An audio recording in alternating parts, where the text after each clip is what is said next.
You're awake right now, you're not dead, and you haven't gone to hell, said Rachel Maddow, former host on CNN following the 2016 election.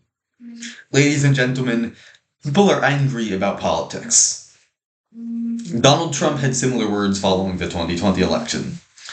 You're not going to have a country anymore. Late night host Jimmy Kimmel cried on stage following the 2024 election. It was a terrible night for women and children, for democracy and decency. Here, Rachel Maddow, Donald Trump, and Jimmy Kimmel made sensational claims. But they didn't make these claims in order to solve a problem.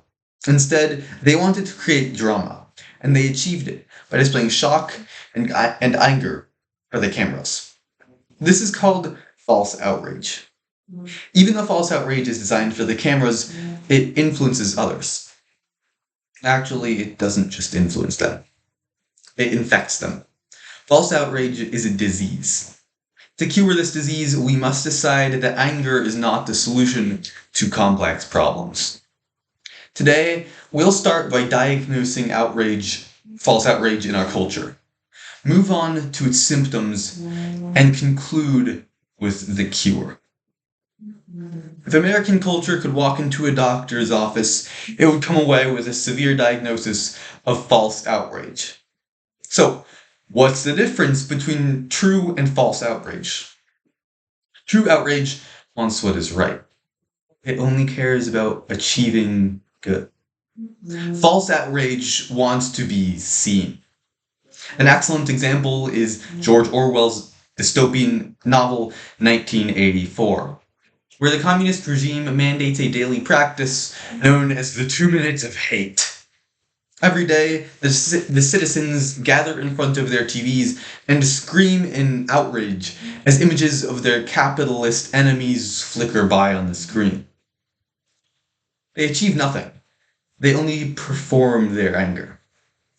False outrage like this is all over the internet today. As a study in Science magazine by Killian McLaughlin and her colleagues found, quote, social media posts that express outrage are liked and shared more, training users to express outrage and ranking algorithms to amplify it, unquote. For example, Benny Johnson, a conservative podcaster, uses false outrage to attract views. Nearly all of his videos feature AI-generated images of screaming or angry politicians. In one, for example, an AI-generated image of Donald Trump in Eskimo clothing screams, along with Vladimir Putin. This doesn't make any sense. But Benny Johnson has 15 million followers.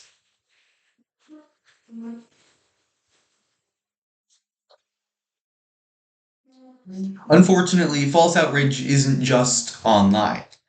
It's also spreading in the real world.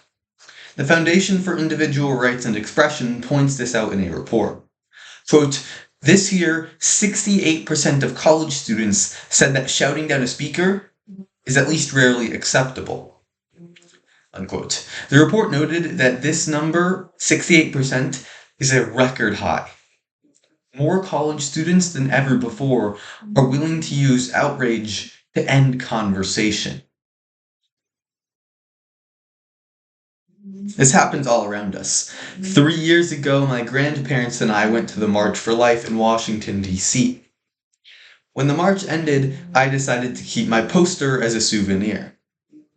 A woman on the sidewalk saw me carrying my poster, walked over to me and started yelling at me. She was angry that I had participated in the march. Her anger achieved nothing, though. Online and in person, false outrage is spreading. Now that we've diagnosed our culture with false outrage, let's move on to the symptoms. False outrage causes us to have angry conversations and to believe that our anger makes us good people.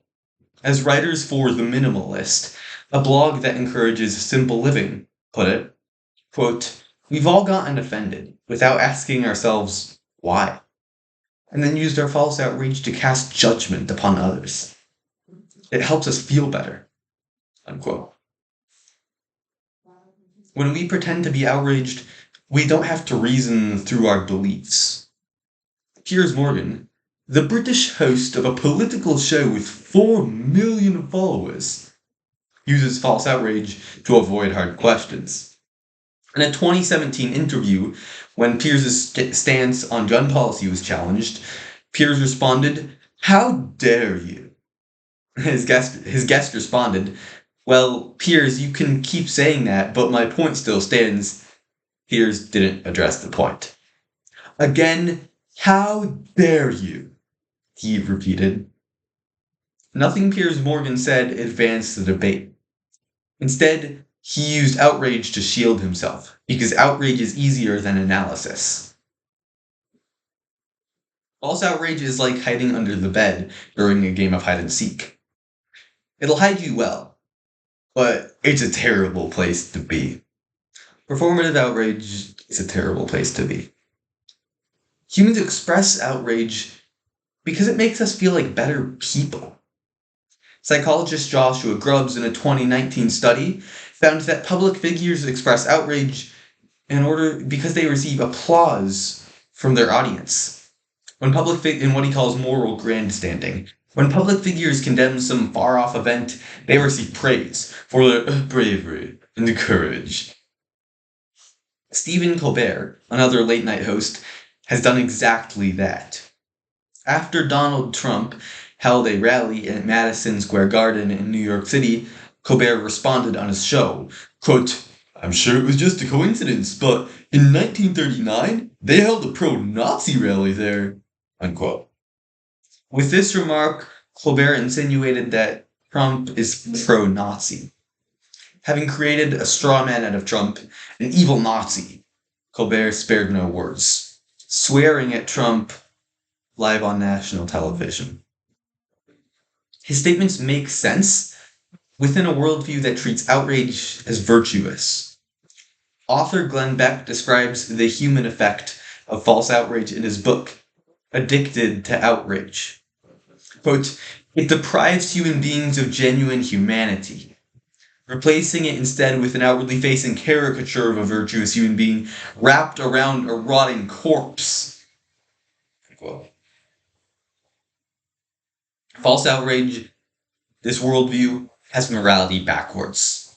It replaces good deeds with outraged words. The culture embraces false outrage. Politicians and media figures promote it. They don't deserve all the blame. But their worldview does deserve the blame. Fake outrage is not a virtue, and moral grandstanding is not a good deed. This moral confusion has eroded the genuine compassion of millions and transformed it into outrage. But I wouldn't have accomplished anything if I told you to be outraged at false outrage. That would be a terrible cure to this sickness. I used to be addicted to outrage. I was angry at every news story. I debated every little detail. Thankfully, I was convicted after reading Glenn Beck's book, Addicted to Outrage. I realized what I had been doing.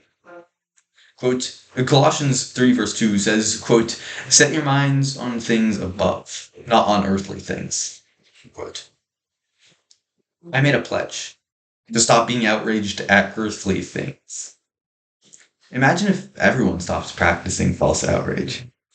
If we stopped being so angry. If we had calm conversations and stopped believing that our outrage makes us good people. That world is only possible if you help to build it. To take a quote from Darth Vader in Star Wars completely out of context, quote, "With our combined strength, we can end this destructive conflict and bring order to the galaxy," unquote. We have diagnosed our culture with false outrage, discussed its symptoms, and now seen the cure. Fake outrage. You won't make the world a better place by being angry.